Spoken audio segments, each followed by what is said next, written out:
Mais ton quantité, ce n'est pas un problème. Mais ce n'est pas dit qu'il y a des bateaux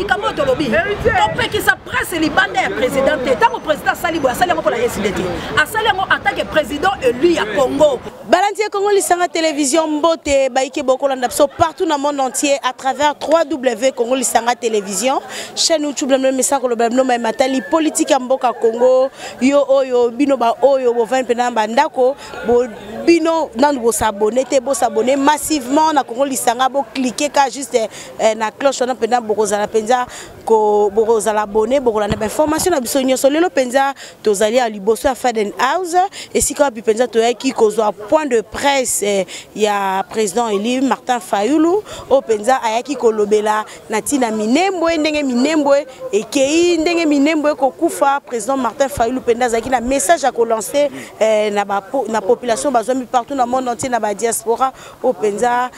ba soutenir combat na o penza bazara wana ko tala ndenge Congo e ko kenda minembwe kasi akokamwa ba boyi ba journaliste ba kota biso ba journaliste ba oyo penza to yaka wana ko soutenir penza combat to yaka wana penza ko lobela penza mboka Congo ndenge zo kende mboka Congo ma nyoso ndenge zo lekana kasi lelo ba boyi biso to kota parce que maman Chantal Mobonyo azali moko ba communicateur la muka asali liste na ya boyi pote makambo elekaki kuna na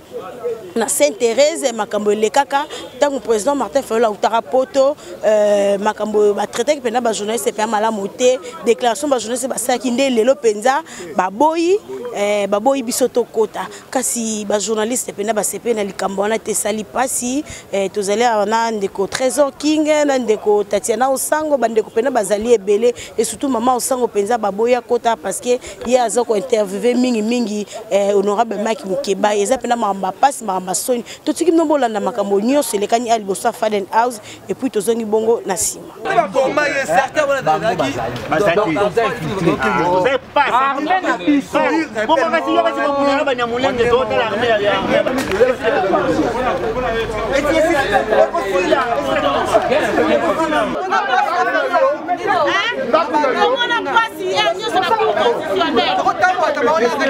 Révolutionnaire partout. Oui, oui. Je suppose seulement révolutionnaire chez Félix Tshisekedi. Il faut être comme ça.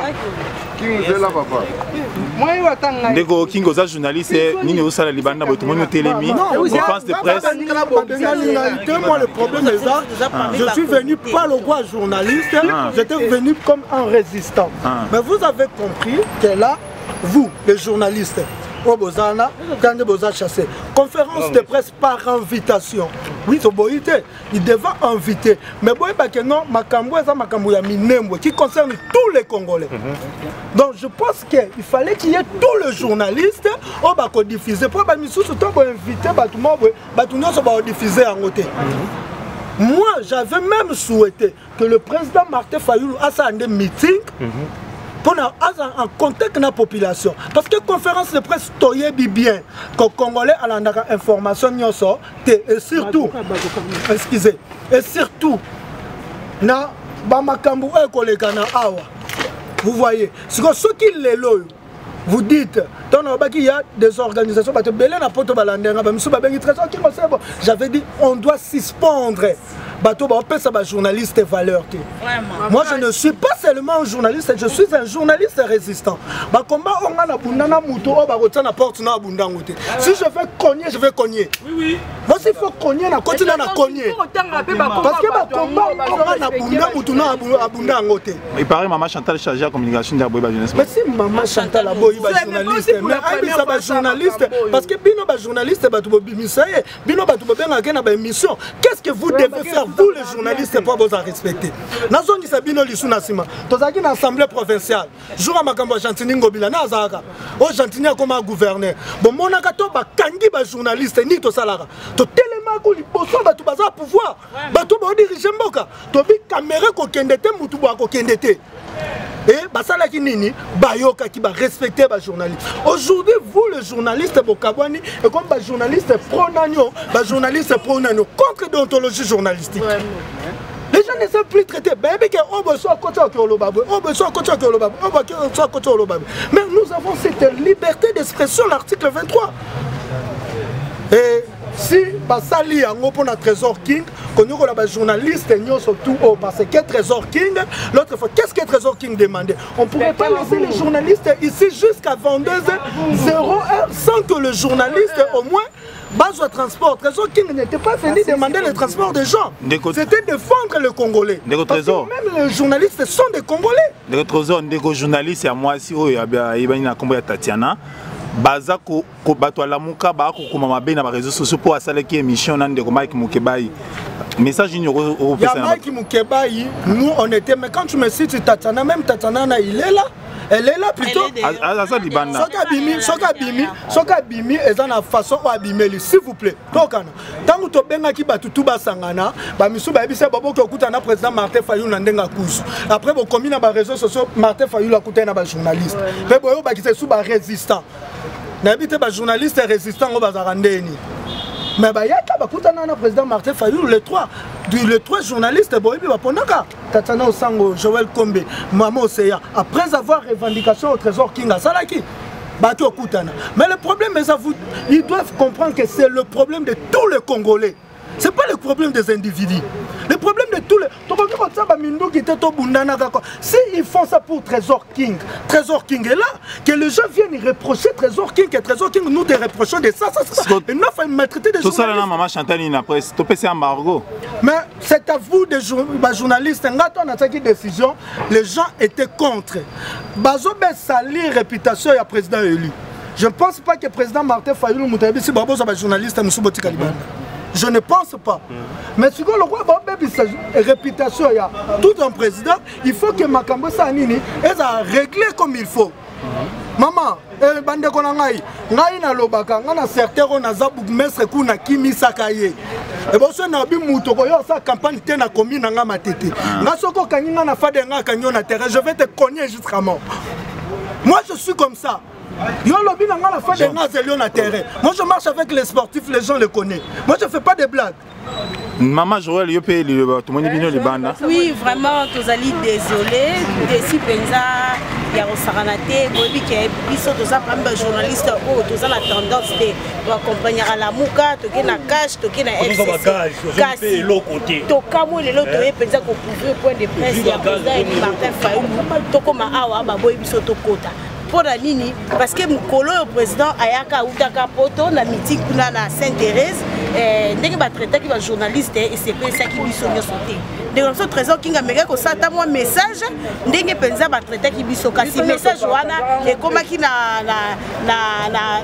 maboko ya ba communicateur la muka eza parmi ba communicateur mususu o ba sepela ki na ngote lelo to ye awa to mona ba tiki liste kaka ba invité donc to bima Maman Chantal donc tu as gaz liste des arrêtés président Martin Fayulu aza président azana respect makasi ya presse et bandi le loté depuis dynamique de l'opposition de rassemblement de le ndenge la muka e kaboni ndenge to komi lelo président Martin Fayulu penda zara penza na respect na presse kasi ko kamwa lelo oyo toza libanda na yebite so président Martin Fayulu ayebi ke ba journaliste msu baza libanda baboyi bango bakota au monde ezali malamu te comportement oyo tozo dénoncer yango eza kitoko te tokoloba pe na ndeko so mama Tatiana Osango oya Reako o penza lelo eko bendana pona mama saki mo émission na honorable Mike Mukebai kasi lelo pe mama o azaki mingi pe na ngambo la muka azali penda la bienvenue suna kati la muka te likambo penza tozo dénoncer yango to boy biso ba journaliste to saka na tendance te tokendaka partout président Martin Fayulu to bandine lelo te bino boyebi to bandi depuis dynamique de l'opposition ba journaliste musu baza na kati wana baza ba okutu bayebi combat te ndenge makambo ekei ndenge to koti ma vérité des ndenge to komi lelo bayebi yango te o to bera bakuya kuya o bino moko boyebi kasi lelo yo biso ba o peut-être zaki ba parmi ba journaliste to accompagner ba na combat lelo makambo komi to koma lelo to kokota te omoni na ebite so pona coupage soki pona nyimba biso to ye awa juste cause information koyeba nini président Elia Koloba lelo surtout na likambo etali minembwe o ba congolais nyonso bazali pena na souci ndenge bandeko so bako kufa na minembwe yango président Eli penda yaki lelo pote aloba message aloba eloko ni to ko sala pote kimi kota na minembwe biso ba journaliste yaki na besoin to zo message wana kasi ba boyi biso to kota omoni bandeko za penda pasi to za désolé très déçu to éviter vraiment soki likambo to kenda ngo to singa la ma Chantal penza respect na presse kinga uti ko loba zo kinga lobi a pena na respect na presse biso to banana président Martin Fayulu lelo te mingi na dynamique de l'opposition bayaki bazalaki te na rassemblement bazalaka te si bakela buka na Genève bayebi histoire yango te mais lelo tokomi awa tokota te vraiment ba diaspora bino mo botala makambo de kabana Congo botala ndenge makambo tanga Chantal pe tozoloba ezali mabe makasi sombo dénoncer maman Chantal Moboni journaliste ali ennemi na yo te soko luke tumbana journaliste tuna mahaba zaiba akoyebisa ndenge nini yango ezala olenga ngoyi kino tuna olenga ngoyi aloba ndenge nini ezala tuna tambwe mwamba aloba ndenge ezala tuna gwino chibala aloba ndenge ezala debi ba femme combattante ba opposition bataka ba beauté te mais yo yaka terrain na ba beauté oso mona bazali bana beauté na luna fraude te donc el tumbo yo bandi na biso ko sa liste ko pona moi ndamba ba palisa ba ko te pona interview ya président élu et Ali Malamu te to ali ba palisa to ali église au milieu du village. Il y a cash de Rokende, FCC de Rokende, la mouka peut te regarder. Mais tant que déjà vous êtes privé, vous êtes pandi moi quoi la mouka. Vous êtes tout ça la nuit. Tout bandako tumba, tout désinformé. Parce que je ne pense pas que le président est allé au courant. Les communicateurs à la mouka, parce que quand on a le cas, mais biso tout ça bango miko na biso ya ofele ata le maître aussi na kabangote. Mais comme moi il y a modèle boy, il y a makamba soni mingi. Le président est lui azolo bazo boya bato bazwa. Alors président Fachi, béton, na goma tanga lobby. Ba pendant qui preste, preste sur goma qui on ba kota qui ba pesi maloba na bango, ba tuni mi tout la pesi bango biano. On a nini awa makambo minembo zo pelisa moto. Minembo alika likambo ya ngai Sylvate, alika likambo ya la mukate ni ya cash, alika motali peuple congolais mo. Tango sikoto yepona apoto kama information wana. To pesa yango na bayimboka, bozo privé biso yango. Sikoto sala nini? Una kasa lobby ni. Parce que abiso ko totema to releni siko to la kama Chantal epenge to lo basiko ni o azena na lo yango wana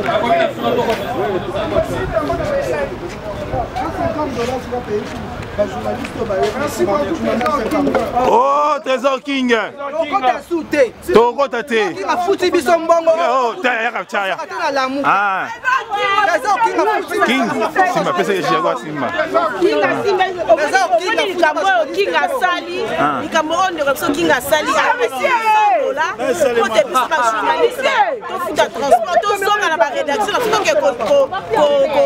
ko diffuser information biso a to équipe na mbongo te to équipe to zonga information surtout ne to zo ko insister likamba minembwe Congo ezokende batuti banyamulenge ba Rwanda bazui Congo président Elias akila message côté apanza biso ba pandisa ngoto yaki poto zo message wana to équipe na lo meete to zongi ba mbongo te to équipe to zonga information kasi to quotidien mendera so kinga lo biete apesi un petit rien oyo pote bande un petit bonsoir à moi 100 francs to regagner ba rédaction na so poto traiter information koyo kasi ko président Eli na kati est-ce que presse pene ko zasuna courage pour accompagner la marche ndenge ba humilier biso lelo ndenge ba humilier biso lelo eza pasi pote to que basine de la biso wana ko sala marche to bi que président Eli azara soucier ba journaliste azara toujours permettre ba journaliste tant mo soupe akoko bima aya yamba biso tokuta tosola na ye soki tokuta na président li tosololi wana kozala likambo mosusu mais soki tokei kaka boye tosoki kaka barédaction so kaka boye eloko te bandeko na nga tokosensibilize pena presse pote le 14 wana takende te toza na nalobi boye nga nalobaka na nga journaliste nyonso azawa avivaka na mbongo ya politicien te mpe bapoliticien mpe baza na eloko te balukaka mbongo mpo bafaire vivre bafamille na bango biso toyaka mpo tozwa information tolakisa bato bafandi na fond kuna bazalaka na possibilité te ya kolanda makambo bango basalaka mais soki toyi elokola na conférence de presse ya président Martin Fayulu mama Chantal soki azalaki mokati mbila boeskizenga mabe soki abanda koteka na zikida kaka po politique ezoyamba mutu nyonso na mutu abanda kosala bilanga na mutu abanda koteka pilipili na mutu abanda kotembele boye il faut boyeba ke politique eza na mode nango soki oza pembeni ya un leader il faut yeba ndenge nini ya koagir na ndenge nini ya koraisonner ozoraisonner koraisonner te ndenge oza ogérer famille na yo na ndako donc tozolancer déjà appel na bajournaliste surtout bajournaliste ya internet bamoni bazomona biso kaka lokola toza na valeur et pourtant na 21e siècle biso nde makambo yaya biso nde force les 14 journalistes moté akozala na marche wana journaliste ya internet oyo tozwa na marche wana neti ngai na kobuka kamera na ye déjà ndenge basali biso lelo toye po tozwa information ya président Martin Fayulu mama Chantal soki mama Chantal ye atie lise na porte po mutu akota te papa Etienne Tshisekedi asala plus de 30 ans na opposition atikala kosala lise te parce que opposition ndenge bato bayokelaka makasi mais ba acte asali ezola déjà ba acte moko déjà ya mabe biso ba journaliste biso ba homme de terrain tolobi boye mama Chantal wana soki tomoni neti ngai soki tomoni kaka journaliste ya mie na émission chaîne nango tolugagi a bloqué biso chaîne wana biso toza nyonso toza na bato nyonso na monde ya biso ya YouTube soki kaka tomoni journaliste ya mbi mama Chantal wana na émission Guy déjà nazo lancer message tokolugagi tobi bloqué na biso chaîne to bloqué yango to pirater yango donc ba confrère na ba conseil nyonso acte mama Chantal asali soki azalaki muteka pilipili na zigida soki auta wapi toyebi te bandeko na ngai biso to bandi oya na lupango oyo tango tozoya na lupango ye kutu projet ya politique ezalaki te projet ya politique ezalaki te lelo nazo opportunité pona lo malikambo ya ndeko na biso Tatiana aza journaliste bino ba communicateur à la muka imagine toi que ozui petite sœur na yo babandi ko kumaye ndenge bozo kumaye na réseaux sociaux na botika acte bozo sala bato so baza communicateur à la muka biso nde to sala bango baza ba nye ya soso biso nde to sala bango o comprendre biso nde to sala bango ngana yebi bato so baza na la muka wa na bazo ko bondelanga po basala ba interview nanga bazo bondelanga wana sei wana nazana chaîne ezaka na 40 abonnés apamba bazo bondelanga batala bango na YouTube ata na 10 personnes lelo bakomi ko koma pona ndeko na biso Tatiana bazo koma mabe na kati ya na réseaux sociaux yaza journaliste asala kinde musala na ye biso tozaka na katikati soki olobi boy to memi boy soki okebe to memi boy biso tozaka batu ya batu te ba politiciens ils sont là pour leurs intérêts ba lobi ke to lobe mabe ngo ezaki il faut ko éclairer opinion ba bengi si batu a tina 0 heure bana basi ya batu po biso ba mibali tozaka na moi ki yanke na biso 0 heure ozonga ndako 0 heure pour ne rien donner même ba transport to sengi bango tobi boluka ta bis moko et que kotika bana baso na bandako na bango baboyi et après babenga ma Chantal obi musala ya ba journaliste ngo nini avec na président Kojek lobi to sangana mwana Fayulu apoto o komone nano na beta na Saint-Tiche va m'envoyer des messages qui a fini papa abisa biki ta kenda poto so landanga pona mona so ayeki na lukanga tango oli mbala na poto biso to bunda a to so ba classe biso to bunda na ba papa abino donc so bongi to kanga bino na aéroport bo fanda kuna na poto bokotaka ba makambo ba mutuna makolo te ndeko trésor chose grave maman Chantal azana parole moko loba jour to utana bino na koyama président aloba parole moko très bêtiseur excusez-moi avec l'ending employé français wana alobi boye na kopesa bino mbongo transporter ba image ça déjà na réseau déjà azoloba déjà ko na parole mo très ridicule pour na ridiculiser musalo to salaka yeso ki abali soki mwana na ya akotika la komona biso te to za ba jasa to lema ba fête to kota ba fête ya ba ndenge nyonso mais lorsqu'il s'agit pour na mboka na biso to yé c'est pas normal ba chaîne oyo bingo monike ba bundana comme président élu Martin Fayulu bazali banda ce qui n'est pas normal ce qui n'est pas normal parce que bon oh ba bengani ba po anine est-ce que mutulora trésor king vraiment ba ko trésor ki libanda mutulora tatano ça ba libanda oseya de la presse ko za libanda Joël Komba ko za libanda mais pourquoi to sani yango soki bomoni biso tout ok na béton mutolo bateke boteki combat nous avons compris que na béton les gens sont respectés plus que dans la Muga parce que ici nous avons que besoin de respect tout ça besoin de bon côté besoin de respect bon on peut s'attendre pour ça on a besoin de dire que nous na poto bozarachon pour faire du trésor qui nous soit à 10 foot à transport il va comment on se charge na biso journaliste a payé $600 awa tous organiser $50 ceux qui 50 personnes donc il faut éviter papa ça lobby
Je conçois pour ça que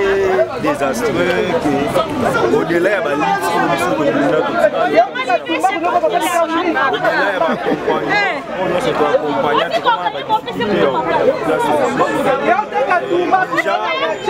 l'invité des gens pose problème, mais aussi lui leur refuser aussi l'information.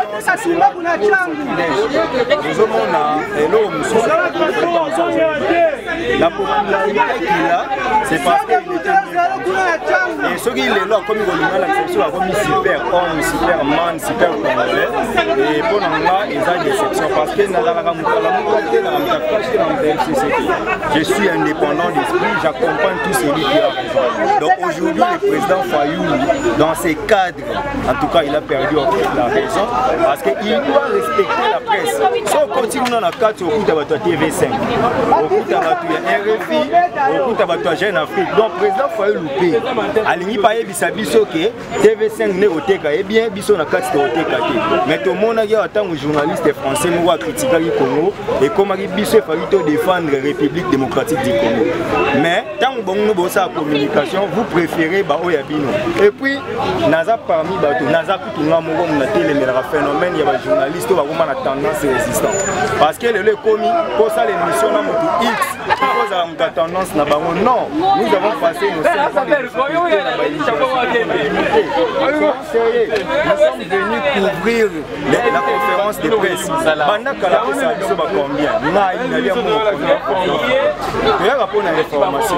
C'est tellement choquant que les lotos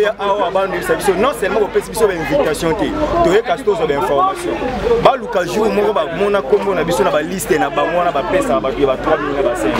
Donc ce qu'on reprochait de l'UDPS de demain, c'est ce qu'il faut aussi veut prendre. Non, ça c'est pas responsable. Donc, ce qui a été en côté, c'est la communication et les campagnes de diabolisation. Parce que toutes les caméras que je vois ici, tout le monde a corrélé l'information que le président Fayulu comment on néglige presse. 2023, on attend le cas plein de sorties des crises. À retravailler ce qu'on a communication. Vous pensez que la communication. Biso ba océan besoin de biso le lotel mais SID et replantement na est c'est moi aussi séant yango boy lelo casquette ba pesa nga kozala pembe la fayu mais biso tozaka négliger pas fayu to yeba te eloko ni tosala tozali banda la za malade na uti malade convalescent na osala pour la mboka la to yaki poto tout la mitula président lo bato pesa pour la makama minyemo mais to quantité ce n'est pas un problème mais ce n'est pas dit que biso to ko bungisa fayu bato ba ko bungisa fayu bali bato ba vandi pembe la fayu za biso te to lo banga likambo to lobi to peki sa presse li banda ya président tant que président sali bo asali ngo pour la SDT asali ngo en tant que président élu ya Congo yende muto ba la Congo ba ponaki ye muto ba la Congo ba lingaki tant que presse ezali bon compte c'est sa conférence de presse moto okutu ba kabele ma ponami akei amemi presse ebele ki na bango kuna la ngoma pour ba mona mais comment président eli bo bengani presse yango biso beto telemi lokola bino nyoso tozali awa bata président sali malidi moto ko chers internautes ya Congo Lisanga télévision to kombongo na suka wana pena bo ute kola na ba pandi sango ndenge bazaki penza dessus bazaki désolé vraiment na comportement o eleki mokola lelo ana Faden House biso toza ba journaliste o penza to soutenir mboka Congo o to zarawana toza na tendance te to kendaka na cash to kendaka na lamuka to kendaka na FCC kasi ya kokamwa to koma awa to kokota te eza penza pasi c'est regrettable président Martin Fayulu aza muto yo oyo penza a honorer ba journaliste oyo penza azalaka wana pona ba journaliste kasi kokamwa ba boyi biso to kota eza penza pasi to komi na suka oyo ezaki bandeko ndenge ba lobby penza tozo ko interpeller ka ba communicateur à la muka président Martin Fayulu o ba journaliste penza ba soutenaka yo o ba soutenaka partout bazaka na tendance te merci na banu subana biso partout dans le monde entier merci na mon sponsor officiel JBB Papa Social depuis États-Unis c'est les Tunga de Lausanne Bambote Nayo Baron de Rotterdam mon vieux David Obiango c'est les Tunga de Lausanne ngala no so nza mazongite tokutani na mikolo zaiko